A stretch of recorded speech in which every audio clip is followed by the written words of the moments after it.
warahmatullahi wabarakatuh. Waalaikumsalam warahmatullahi wabarakatuh. Sebelumnya ini kelas 11 kan? Tadi ini pembelajaran apa? Fikih? Sebelumnya bagaimana kabar kalian semuanya anakku? Alhamdulillah. Sebelum mulai pembelajaran pada pagi hari ini, alhamdulillah ini kita berdoa terlebih dahulu. Silakan ke kelas masing-masing untuk bisa berdoa. Sebelumnya ibu akan absen terlebih dahulu ya. Fatihah Nur Rahmah, Ibu Titi Hermina, Rian Dediansyah. Alhamdulillah hari ini hadir semua. Semoga kalian tetap semangat di pagi hari ini. Alhamdulillah hari ini kita telah masuk pada pertemuan yang kedua, di mana kemarin telah bertemu dengan ibu, dan hari ini kita masuk pada bab yang selanjutnya, yaitu tentang pernikahan dalam Islam. Sebelumnya ibu akan perkenalan terlebih dahulu. Mungkin kalian juga sudah mengenal ibu dalam perkenalan kemarin. Ibu akan mengingatkan lagi nama saya.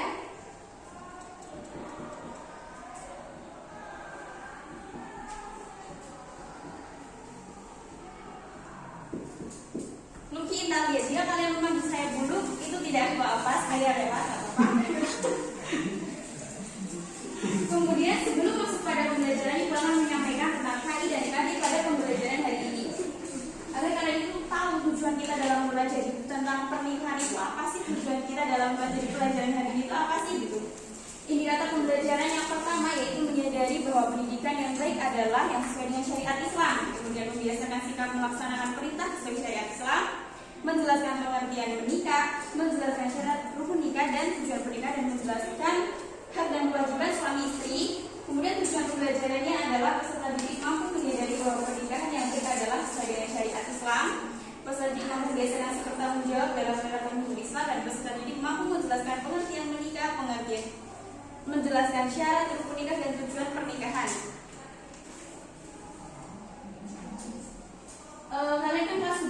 Kalian kan sudah kelas 11 ya. Ibu harap kalian sudah mulai fokus dalam belajar.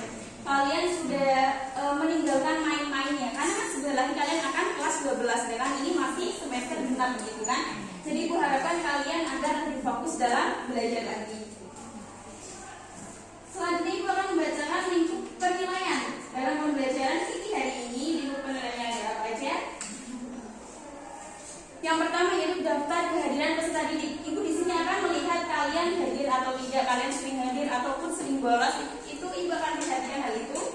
Kemudian ada tes lisan, di mana tes lisan ibu akan menggunakannya 2 minggu sekali dalam 1 bulan. Berarti selama 4 kali pertemuan, 2 kali pertemuan kita akan tes lisan. Dan kemudian dilanjutkan dengan tes tertulis. Tes tertulis itu setelah selesai 1 pertemuan itu akan ada tes tertulis, baik berupa tugas ataupun pekerjaan rumah. Dan kemudian keaktifan peserta didik. Jadi ibu akan melihat kalian itu aktif atau tidak dalam pembelajaran ini. Apakah Mas Dian aktif, apakah Mas Google aktif ataupun tidak gitu ya. Yuk kita fokus masuk pada materi.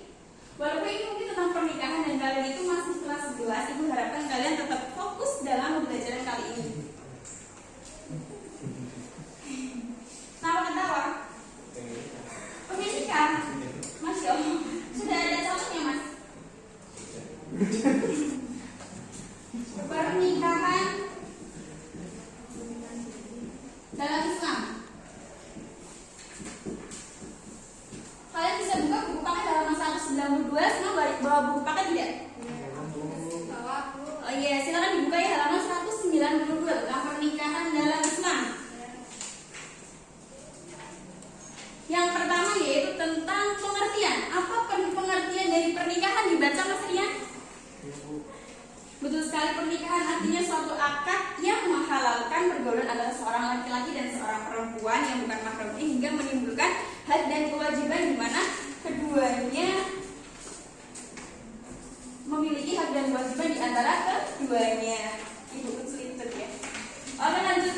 Dalam pengertian pernikahan itu ada pengertian yang lebih luas lagi nggak sih gitu kan? Ada, kalian baca lagi yang bawah. Bang Iti silakan baca pengertian pernikahan secara luas. Betul sekali, dalam pengertian pernikahan yang secara luas, pernikahan merupakan ikatan lahir dan batin yang dilaksanakan menurut syariat Islam antara seorang laki-laki dan seorang perempuan untuk hidup bersama dalam satu rumah tangga guna mendapatkan keturunan. setelah pernikahan, setelah pengertian itu ada apa lagi? Tujuan. Kalian bisa baca bawahnya, yaitu tentang tujuan pernikahan. Bisa dibaca teman-teman, dibaca bersama-sama. Ya, yang pertama dari tujuan pernikahan adalah melaksanakan perintah Allah. Jadi pernikahan itu merupakan suatu perintah dari Allah. Jadi kita melaksanakan perintah Allah yang satu ini, perintah Allah yang menikah ini, itu juga kita telah melaksanakan perintahnya. Kita akan mendapatkan pahala karena telah melaksanakan perintah Allah. Kemudian tujuan yang kedua yaitu apa? Mbak Nida? Melaksanakan sunnah Rasul. Begitupun juga pernikahan merupakan suatu sunnah Rasul. Jadi jika kita melaksanakan pernikahan ini, kita telah melaksanakan sunnah Rasul, dan Rasulullah akan bangga dengan kita karena kita telah melaksanakan salah satu dari sunnahnya. Kemudian tujuan pernikahan yang ketiga itu apa? Tujuan pernikahan yang ketiga yaitu mencegah dari perbuatan zina. Karena apa? Memang sudah banyak sekali orang yang mungkin mereka belum menikah di usia yang sudah matang, akhirnya mereka lebih memilih jalan yang salah, mereka mendekati zina, begitu kan? Tujuan yang keempat, menyempurnakan separuh agama. Ibu pernah mendengar kalam dari Al-Habib Muhammad Al-Mutahhar, beliau orang Semarang. Beliau mengatakan bahwa kalau misalkan kita belum menikah, kita itu pasti ibarat ngecas itu kayak 50% gitu. Kalau misalkan kita sudah menikah, ibarat ngecas itu kita sudah 100%. Jadi kalau misalkan belum menikah itu 50%, dan jika sudah menikah itu menyempurnakan agama menjadi 100%. Kemudian tujuan yang kelima adalah mendapatkan keturunan. Setelah pengertian, setelah tujuan, kemudian dilanjut dengan apa? Syarat. Syarat pernikahan ada berapa? Mbak Fatihah dibaca. Ya, syarat pernikahan di sini ada 4. Syarat pernikahan yang pertama itu calon pengantin beragama Islam yang sudah mengetahui wali akad nikah bagi perempuan. Yang ketiga calon pengantin yang bukan mahram, berarti yang bisa kita nikahi ininya ya. Kemudian syarat yang ketiga, yang keempat yaitu sedang tidak melakukan ibadah haji atau ihram. Setelah syarat, kemudian ada apa lagi? Rukun. Rukun nikah. Rukun nikah merupakan unsur yang harus dipenuhi hingga pernikahan itu menjadi sah, gitu kan? Ada berapa rukun nikah, Mas Topan? Ada 5. Syaratnya ada 4, rukunnya ada 5. Syarat rukunnya ada apa aja? Pertama, adanya calon pengantin. Pernikahan tidak akan terjadi jika tidak ada calon pengantin. Kemudian adanya wali. Kalau misalkan ini wali yang dimaksud adalah bagi calon pengantin perempuan harus dihadiri oleh wali ataupun wali hakim. Kemudian syarat yang rukun yang ketiga dihadiri 2 orang saksi. Kemudian yang keempat diucapkan ijab, dan yang kelima diucapkan qabul dari pengantin laki-laki. Setelah adanya syarat rukun, kemudian ada apa? Berarti kan sudah terjadi suatu pernikahan. Setelah sudah terjadi suatu pernikahan, otomatis akan ada kewajiban suami terhadap istri. Begitupun kewajiban istri terhadap suami. Dibaca halaman 195, kalian bisa dibuka, di situ ada kewajiban suami istri. Kewajiban suami terhadap istri apa, Mas Ren? Yang pertama? Iya, yang pertama itu memberikan nafkah lahir dan batin. Yang kedua, apa Mbak Fatihah? Bergaul dengan istri secara baik. Di sini terdapat pada Quran surah An-Nisa ayat 19. Kemudian yang ketiga, kewajiban memimpin keluarga. Yang keempat, kewajiban mendidik keluarga. Inilah kewajiban seorang suami. Kemudian kewajiban seorang istri terhadap suami. Kewajiban seorang istri terhadap suami yang pertama, mentaati suami. Seorang istri harus mentaati suaminya. Kemudian yang kedua, menjaga kehormatan. Seorang istri harus menjaga kehormatannya sendiri. Dia tidak semena-mena dalam menjadi seorang istri. Dia bisa menjaga batasannya, dia bisa menjaga ifahnya menjadi seorang istri. Kemudian kewajiban mengatur rumah tangganya. Kemudian kewajiban mendidik anaknya. Bagaimana kalian? Apakah ada yang ingin ditanyakan? Semua sudah paham ya? Ya. Baik, sebenarnya Ibu akan kita ulas kembali tadi. Pengertian dari pernikahan apa, Mas Butong? pernikahan. Kemudian tujuan yang ketiga dari pernikahan adalah, kalian sudah pintar-pintar semua ya. Kemudian syarat pernikahan itu ada berapa?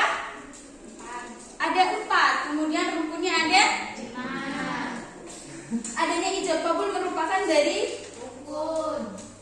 Yang mengucapkan kabul adalah seorang suami, seorang laki-laki. Kemudian kewajiban suami terhadap istri yang pertama adalah menggauli dan menafkahi. Di sini itu yang pertama dan utama. Kemudian kewajiban seorang istri adalah mentaati suaminya.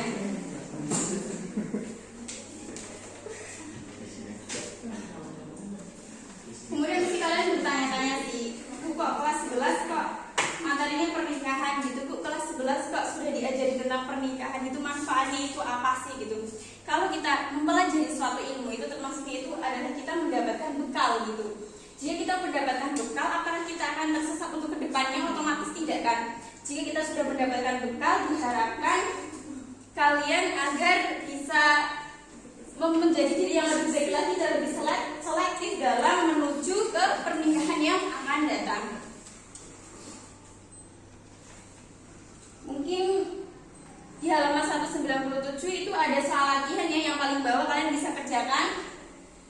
Tapi ini Ibu akan jadikan PR saja, kalian bisa kumpulkan minggu depan. Setelah pertemuan ini, berarti pertemuan minggu depan kita akan membahas tentang latihan itu. Karena waktu sudah hampir habis, Ibu akhiri saja ya. Saya harapkan kalian bisa lebih fokus lagi dalam belajar, kalian bisa lebih maksimal lagi dalam belajar. Kalian kurangi main-main kalian, walaupun sudah kelas 11, janganlah langsung mikir kelas 11 ujiannya masih lama. Tapi Ibu harap kalian sudah bisa fokus untuk menjadi siswa yang lebih baik lagi. Untuk menutup pertemuan hari ini, silakan Mas Rian membaca doa. Terima kasih atas waktunya. Ibu mohon maaf yang sebesar-besarnya jika terdapat beberapa kesalahan atau penjelasan Ibu yang kurang jelas atau bagaimana. Ibu akhiri, wassalamualaikum warahmatullahi wabarakatuh.